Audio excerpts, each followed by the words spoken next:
آج ہم مولانا طارق جمیل صاحب کے ایک چھوٹے سے کلپ سے ایک بہت ہی سادہ لیکن آپ یقین کریں بہت گہرے پیغام پر بات کرنے والے ہیں۔ اپنے اخلاق اچھے کرو۔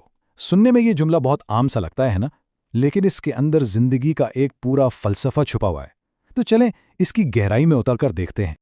یہی ہے وہ مرکزی خیال، اپنے اخلاق اچھے کرو۔ یہ صرف کچھ الفاظ نہیں ہے، بلکہ یہ خود کو پہچاننے اور ایک بہتر انسان بننے کے سفر کا پہلا قدم ہے۔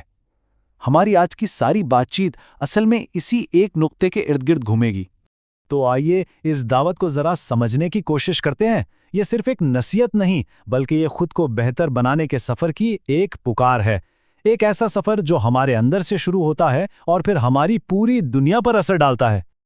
لیکن اچھے اخلاق سے آخر مراد کیا ہے؟ مطلب اس کا اصل مطلب کیا ہے، اور یہ ہماری زندگی میں اتنی زیادہ اہمیت کیوں رکھتے ہیں؟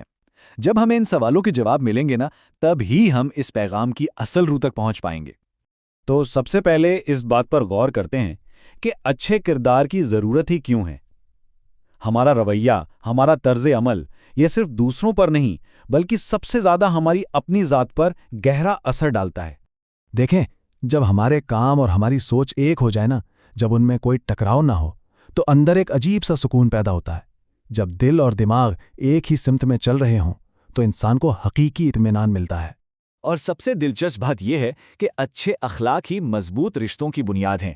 سوچیں ذرا، اعتماد، عزت، سچائی، یہی وہ چیزیں ہیں جو رشتوں کو جوڑتی ہیں۔ جب ہمارا کردار اچھا ہوتا ہے تو لوگ ہم پر بھروسہ کرتے ہیں اور ہمارے تعلقات میں ایک گہرائی آتی ہے۔ تو اہم نقطہ یہ ہے کہ اچھے اخلاق صرف دنیاوی فائدوں کے لیے نہیں ہیں، یہ ہماری زندگی کو ایک بڑا مقصد اور معنی دیتے ہیں۔ یہ ہمیں احساس دلاتے ہیں کہ ہماری زندگی صرف ہماری اپنی ذات تک محدود نہیں، بلکہ اس کا ایک بڑا مقصد بھی ہے۔ اچھا، اب جب ہم نے یہ جان لیا ہے کہ یہ کیوں ضروری ہے، تو اب یہ دیکھتے ہیں کہ یہ اخلاق دراصل ہے کیا چیز۔ اس ایک لفظ میں کون کون سی خوبیاں شامل ہیں؟ اخلاق کا مطلب سیدھے لفظوں میں ہے کسی شخص کے مورل، اس کا رویہ، اس کی فطرت، ان سب کا مجموعہ۔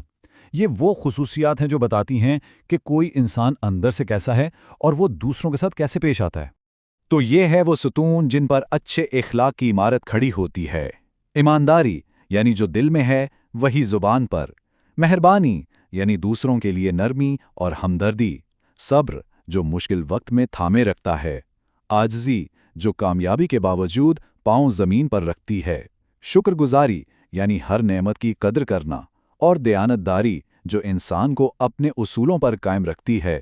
یہ سب مل کر ایک مضبوط کردار بناتے ہیں۔ یہ سب جاننا اور سمجھنا بہت اچھا لگتا ہے، لیکن اصل سوال تو یہ ہے کہ اس سفر کا آغاز کیسے کیا جائے، اس خیال کو حقیقت میں کیسے بدلا جائے۔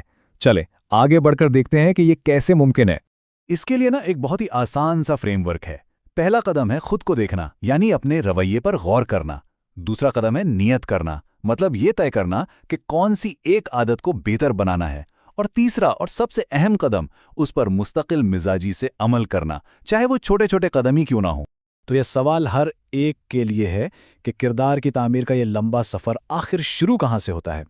وہ پہلا قدم کون سا ہوگا جسے اٹھانے کی ضرورت ہے؟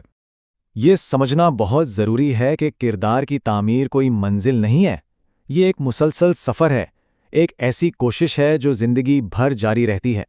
مقصد یہ نہیں کہ کوئی غلطی نہ ہو، بلکہ مقصد یہ ہے کہ ہر دن گزرے ہوئے دن سے تھوڑا بہتر ہو۔ یہ سفر پرفیکٹ ہونے کا نہیں، بلکہ مسلسل بہتری کا ہے، اور یہی سوچ ہمیں حوصلہ دیتی ہے کہ ہم لگے رہیں۔ اور یوں ہم واپس اسی مرکزی پیغام پر آ جاتے ہیں، اپنے اخلاق اچھے کرو۔ اب یہ جملہ صرف الفاظ کا مجموعہ نہیں لگتا، بلکہ اب اس میں وہ تمام گہرائی اور معنی نظر آتے ہیں جن پر ہم نے ابھی بات کی ہے۔ اور آخر میں ایک سوال جو سوچنے پر مجبور کرتا ہے، اگر ہر شخص کا کردار ایک کتاب کی طرح ہے جسے وہ خود لکھ رہا ہے، تو اس کی کہانی کا اگلا باب کیسا ہوگا؟ اس کا فیصلہ تو ہر کسی کو خود کرنا ہے،